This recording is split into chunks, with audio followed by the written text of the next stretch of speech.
Hai Gatamala Agrinawa, kenalin aku Agatha Fernanda Komala Dewi dari Program Studi Manajemen Industri Jasa Makanan dan Gizi, Sekolah Vokasi IPB University, Angkatan ke-57. Nah, hari ini aku bakalan nemenin kalian 10-15 menit ke depan di podcast dengan tema Finding Your Purpose and Mission. Dan tentunya hari ini aku gak bakalan monolog karena ada narasumber yang super inspiring dan keren, ini keren banget karena beliau adalah seorang mahasiswa berprestasi dan wakil ketua BEM Sekolah Vokasi IPB Kabinet Bingkai Karya. Siapakah itu? Ini dia, Bang Ananda Rizky Raihansyah. Halo teman-teman Gatamala Agrinawa, perkenalkan aku Ananda Rizky Raihansyah dari program studi teknik komputer angkatan 56 yang alhamdulillah wa innalillah diamanahkan sebagai wakil ketua BEM di tahun sebelumnya Kabinet Bingkai Karya dan tahun ini dianugerahi sebagai finalis mahasiswa berprestasi IPB tahun 2022. Aku mau ngucapin juga selamat datang ya untuk teman-teman Gatamala Agrinawa, calon mahasiswa baru IPB. Selamat kalian masuk ke wadah yang tepat untuk mengembangkan diri dan juga menjadi wadah untuk kalian bisa mengeksplorasi diri kalian lebih jauh lagi dan juga menggoreskan tinta emas sebagai mahasiswa dan menjadi cerita yang akan kalian ceritakan nanti kepada anak-anak kalian. Oke, keren banget ya teman-teman semuanya.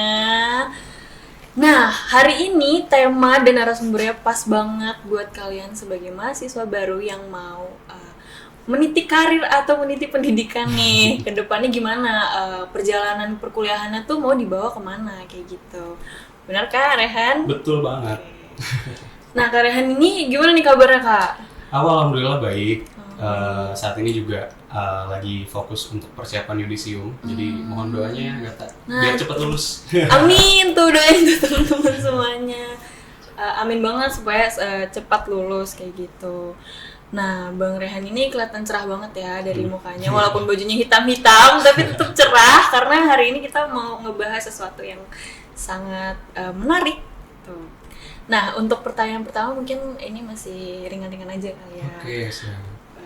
Tentang bagaimana Bang Rehan bisa memilih teknik komputer sebagai program studinya gitu. Iya. Apalagi di sekolah vokasi IPB yang terkenal unggulan itu loh. Gitu. Gimana Bang? Mungkin bisa diceritain nih gimana akhirnya memilih untuk di program studi teknik komputer. Iya, sebenarnya kalau dari aku pribadi ya, sebelumnya memang dari kecil ini sebenarnya nyambung ya sama tema kita gitu. Kita kan ngebahas soal bagaimana kita mencari tujuan hidup gitu ya. Betul. Waktu kecil dulu sebenarnya cita-citanya itu jadi pilot. Jadi pilot. Jadi pilot dulu. Wah. Jadi pilot, cuman lambat laun ternyata secara fisik tidak mendukung karena mata minus kan. Iya benar Terus begitu masuk ke masa SMP udah mulai pakai kacamata, cari yang mungkin sesuai aja deh gitu. Yang kira-kira memang satu aku suka ngejalaninnya, dua juga didukung sama orang tua. Iya benar. Akhirnya sebenarnya mulai dari SMP sempet nyari-nyari juga entah itu ke arsitektur gitu, cari minatnya atau desain grafis. Terus jatuhlah pilihan ke teknik komputer. Terus kenapa bisa di IPB? Karena waktu itu aku coba ikut jalur USMI ya. Mungkin teman-teman juga ada yang masuk ke IPB lewat jalur USMI. Jadi kita sama karena kita juga masuk lewat jalur rapot ya teman-teman. Jadi begitu udah nyampe di IPB gitu ya, masuk, alhamdulillah ikut senang lah orang tua semuanya. Karena akhirnya aku bisa ngambil sesuatu yang memang sesuai dengan tujuan aku dan juga sesuatu yang aku bisa jalanin sepenuh hati karena aku suka. Bener sih Kak, aku juga sama, Osmi juga. Sama, halo tos semuanya. Nah, berarti kemauan untuk ke teknik komputer itu dari Bang Rehan sendiri. Nah, kalau dari pengaruh temen tuh ada nggak sih Bang, misalnya temen kan biasanya nih kita kalau masa-masa SMA gitu kan suka kayak aku mau ke jurusan ini gitu. Nah, Bang Rehan tuh ada pengaruh itu nggak sih sebenarnya dari teman-teman? Iya. Oh, jadi kayak pengaruh dari temen kenapa milih teknik komputer? Apalagi karena kalau cowok itu kan biasanya milih langsung teknik gitu. Kayak adik aku juga langsung milihnya kayaknya teknik enak deh, seru gitu. Iya. Sebenarnya kalau dari pengaruh temen itu lebih banyaknya lebih ke arah diskusi sih. Kira-kira dari kita ini masing-masing tujuan kita apa sih? Maksudnya kita setelah lulus SMA tuh mau kemana gitu? Waktu itu kita coba cari sesuatu yang memang kira-kira fit in sama kita masing-masing, sesuai sama diri kita. Akhirnya banyak dapat masukan karena memang sebelum-sebelumnya waktu SMA banyak megang komputer juga gitu ya. Maksudnya sekedar install Windows di laptop teman atau coba install aplikasi yang misalnya teman minta tolong segala macam. Udah direkomendasiin lah sama teman-teman juga, coba deh masuk ke jurusan teknik komputer gitu. Siapa tahu memang sesuai. Dan kebetulan memang sebelum mereka rekomendasikan pun aku sudah pengen ke arah sana gitu. Jadi kayak udah sesuai aja gitu loh. Pun juga akhirnya ikut senangnya kenapa? Karena lingkungan aku juga jadi lingkungan yang suportif gitu, karena mendukung aku untuk ngejalanin sesuatu yang memang sesuai sama aku kayak gitu. Oh gitu. Nah, untuk kan tadi untuk teknik komputer gitu. Kalau ke sekolah vokasinya, kenapa memilih sekolah vokasi? Ya.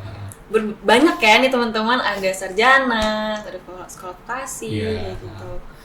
Oke, kalau misalnya kenapa ke sekolah vokasi, satu, aku itu tipikal orang yang amat sangat menyukai praktik ya. Lebih ke arah senang ngulik lah.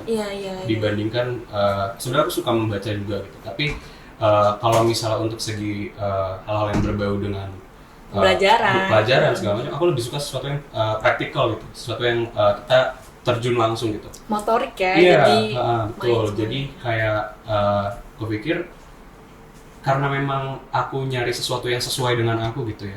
Aku cobalah waktu itu daftar ke USMI itu. Karena aku pikir dengan aku yang ada di D3, rasanya mungkin aku akan bisa mengembangkan potensi dari diriku sendiri dan juga menjalankan apa yang aku suka gitu. Jadi dua hal itu kan saling berkesinambungan tuh. Jadi akhirnya mungkin aku bisa entah mungkin bersinar di sana atau gimana segala macam kan ya. Kita nggak pernah tahu jalan hidup. Tapi aku berusaha untuk tetap membuat tujuan yang memang kiranya apa sih yang sebenarnya aku bisa lakuin dan aku bisa maksimalin kayak gitu. Jadi kenapa di sekolah vokasi, karena aku ngerasa aku bisa memaksimalkan potensiku di sana gitu. Karena dari segi pendidikan vokasi yang praktikal segala macam, jadi ya merasa sesuai lah di sini. Oh iya, bener banget. Nah kalau dari teman gitu sebenarnya ada nggak sih Bang yang suka ngajak bandel atau ngajak main terus gitu? Nah terus gimana caranya Bang Rehan buat tetap ketujuannya Bang Rehan gitu dari awal? Kalau dibilang temen yang ngajak bandel, sebenarnya mungkin nggak ngajak ya, tapi lebih ke arah lingkungan gitu. Lingkungan itu kan kita tuh di hidup ini pasti dihadapkan dengan banyak sekali jenis orang dan juga macam-macam kepribadian yang mereka punya ya. Sebenarnya ketika kita nemu hal-hal yang seperti itu, yang perlu kita lakukan tuh bukan justru menghindari sih, tapi lebih ke bagaimana kita bisa menempatkan diri supaya kita bisa diterima sama mereka dan mereka pun juga bisa kita terima gitu. Karena tidak menutup kemungkinan, entah mungkin satu waktu ke depan kita akan butuh dengan orang itu atau mungkin kita nantinya akan justru jadi teman baik. Kita nggak pernah tahu ke depannya kita akan seperti apa. Tapi yang jelas adalah kalau sejauh ini sih yang ngajak bandel sih nggak ada. Cuman kalau misalnya ngebahas soal ketemu sama orang-orang yang mungkin tanda kutip bandel gitu ya, untuk sebagian orang ya lebih karena bagaimana kita memposisikan diri aja. Atau juga kalau misalnya kita sudah bisa nunjukin ini loh, saya tuh kayak gini gitu, ya pasti mereka juga akan membatasi kira-kira pergerakan mereka ataupun ajakan-ajakan mereka sampai mana kayak gitu. Berarti emang pengontrolan diri dari Bang Rehan sendiri ini udah keren banget nih. Maksudnya dia juga tetap fokus sama tujuannya, nggak melenceng gitu. Mungkin melenceng sesekali tapi masih sama tujuan dan misinya gitu. Oke, nah kalau aku lihat dari Instagramnya Bang Rehan nih, stalker. Udah stalker duluan ya sebelum kita podcast. Iya dong, harus. Nah dari Instagramnya Bang Rehan ini bener-bener seru banget karena Bang Rehan tuh kelihatannya punya banyak temen gitu. Nah gimana caranya buat maintain gitu sama teman-teman juga, tapi juga fokus sama diri sendiri, apalagi sama keluarga gitu Bang. Iya. Kalau sebenarnya gini ya, buat aku sendiri komunikasi itu penting sih. Komunikasi nggak cuman antara aku dengan orang tua ya, dengan semua orang gitu, dengan siapapun, komunikasi itu penting banget. Kenapa? Karena gak cuman karena kita menyampaikan apa yang kita maksud aja, tapi komunikasi itu bisa menghubungkan kita yang jauh gitu. Antara misalnya aku sama Gata gitu ya, kita kan ibaratnya baru ketemu hari ini, tapi karena kita udah banyak ngobrol sebelum kita tag tadi, ibaratnya jadi aku tahu Gata banyak, Gata juga tahu aku banyak gitu. Komunikasi itu penting gitu. Gimana aku maintain hubungan aku sama orang-orang yang ada di sekitar aku ya tetap menjaga komunikasi sama mereka. Terus juga kalau misalnya untuk ngatur ke diri pribadi juga tergantung bagaimana skala prioritas yang lagi dihadapin aja saat itu. Kalau misalnya saat itu kurasa kayaknya aku harus ngeluangin waktu untuk orang-orang terdekat gitu, entah keluarga atau mungkin teman SMP, teman SMA, teman kuliah, itu pasti ada porsinya masing-masing dan pribadi kita pasti bisa menilai lah kira-kira kita harus memprioritaskan yang mana dulu kayak gitu. Penting banget tuh, prioritas tuh nggak cuma dari masa kita sekolah, tapi ternyata di kuliah juga pasti berguna ya. Betul, betul. Oke, nah sebenarnya aku masih mau nanya banyak banget sih Bang, cuman ini ada poin penting nih. Gimana akhirnya bisa jadi mahasiswa berprestasi gitu, karena kan emang tahun ini kan ya, Mapres. Kalau gimana ceritanya bisa jadi mahasiswa berprestasi ya, soal itu tuh bukan sesuatu hal yang aku tuju gitu sebetulnya.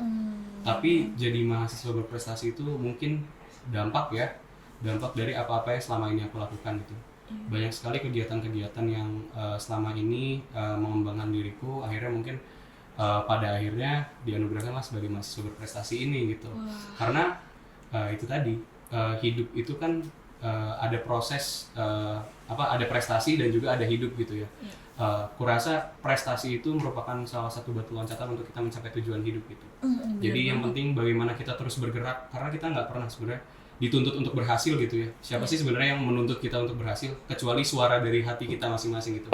Atau mungkin harapan kita untuk membahagiakan orang tua. Kalaupun memang hal-hal yang tidak kita inginkan itu terjadi ya kita akan sepenuhnya tidak apa-apa kok gitu. Yang penting bagaimana caranya kita tetap bergerak dan juga tetap menebarkan kebermanfaatan untuk orang lain. Kayak semacam mahasiswa berprestasi, yaitu adalah sebuah dampak dari apa-apa yang selama ini aku lakukan dan alhamdulillah ya akhirnya dianugerahkan sebagai mahasiswa berprestasi. Keren banget ya Bang Rehan. Jadi mahasiswa berprestasi ini sebagai misi untuk ketujuan nanti. Iya, sebagai misi. Iya, misinya Bang Rehan kayak gitu. Oke, nah dari perjalanan Bang Rehan sampai titik ini, gimana sih caranya konsisten gitu sama tujuannya? Konsisten dengan tujuan. Kalau dibilang gimana caranya konsisten untuk mencapai tujuan, mungkin aku sebagai manusia gitu ya, juga mungkin terkadang masih bertanya gitu, aku nih arah geraknya kemana sih gitu. Tapi aku percaya bahwa dengan kita yang terus bergerak itu kita bisa menebarkan kebermanfaatan untuk orang lain. Percayalah dengan kita yang mengedepankan kepentingan untuk orang lain juga, itu diri kita akan ditolong oleh orang-orang yang ada di sekitar kita. Jadi selalu percaya bahwa apa yang kita lakukan itu entah sekedar sekedar berbagi dengan orang-orang yang ada di sekitar kita ataupun membahagiakan keluarga, itu adalah semacam tujuan yang memang perlu kita tanamkan juga gitu ke dalam diri kita supaya tujuan-tujuan kita itu bisa terpenuhi secara konsisten. Akhirnya kita punya alasan lah untuk hidup gitu. Iya, benar banget. Keren banget ya, kita tepuk tangan dulu kali ya. Nah, Bang, aku ada game sedikit, yaitu choose one. Jadi nanti aku akan kasih 2 pilihan, kira-kira Bang Rehan milih yang mana nih? Oke. Gitu. Dijawabnya secara cepat ya, Bang Rehan, jadi biar kita tahu. Oke? Yang pertama, belajar sendiri atau berkelompok? Belajar sendiri. Oke. Organisasi luar kampus atau dalam kampus? Organisasi dalam kampus. Oke. Tugas kelar cepat atau istirahat yang cukup? Istirahat yang cukup. Penting banget tuh teman-teman semuanya. Istirahat yang cukup. Desain grafis atau teknik komputer? Desain grafis. Desain grafis ternyata nih teman-teman semuanya. Tapi nggak menutup kemungkinan teknik komputer tetap ada di hati ya teman-teman. Di hati selalu. Oke. Lanjut olahraga atau belajar? Olahraga. Ke kafe atau ke alam? Ke alam. Oh, ke alam. Wih, suka banget nih sama alam. Alam ternyata Bang Rehan. Lanjut, fokus ke hasil atau proses? Proses itu penting banget. Jadi walaupun hasilnya nanti nggak sesuai sama keinginan, tapi kita kan tetap gak apa-apa kok kalau misalnya hasilnya itu nggak sesuai dengan apa yang kita tuju gitu. Yang penting prosesnya. Dari proses itu kita bakal banyak banget belajar dari hal-hal yang memang mungkin kita nggak pernah ekspektasikan sebelumnya, tapi tiba-tiba datang aja gitu. Nah, bener banget. Nah, di kegiatan kuliah mungkin nanti ke depannya juga itu sebagai proses kita ya Bang ya, untuk ketujuan kita nanti. Oke, yang terakhir nih teman-teman semuanya, sebelum penutupan, kira-kira ada pesan gak nih Bang Rehan untuk mahasiswa baru? Mungkin pesannya singkat aja ya untuk teman-teman semuanya. Aku pernah dikasih nasihat begitu ya sama ayahku, katanya gini, hembuskanlah setiap langkahmu itu nyawa supaya kedepannya kamu bisa memaknai hidup dan juga bisa menghidupi mimpi-mimpimu gitu. Jadi intinya adalah dari setiap apapun yang kita lakukan, kita perlu hidup di dalamnya supaya apa? Kita tahu kira-kira kita butuh apa, kita mau apa, kita punya tujuan apa, supaya kita punya motivasi lebih, kita punya kemauan untuk memaknai hidup ini supaya kita juga punya tujuan yang jelas gitu. Dan juga kita juga masih punya keinginan untuk bergerak terus untuk menggapai tujuan itu. Gitu. Keren banget, tepuk tangan semuanya. Ini keren banget sih untuk closing statementnya dari Bang Rehan, bisa dengar, dipelajari, dan mungkin kemudian hari bisa diimplementasikan ya teman-teman semuanya. Oke, terima kasih Bang Rehan udah menyempatkan waktunya di sela-sela kesibukannya untuk podcast bersama aku. Siap. Dan untuk teman-teman semuanya, sampai ketemu di next konten. Dah.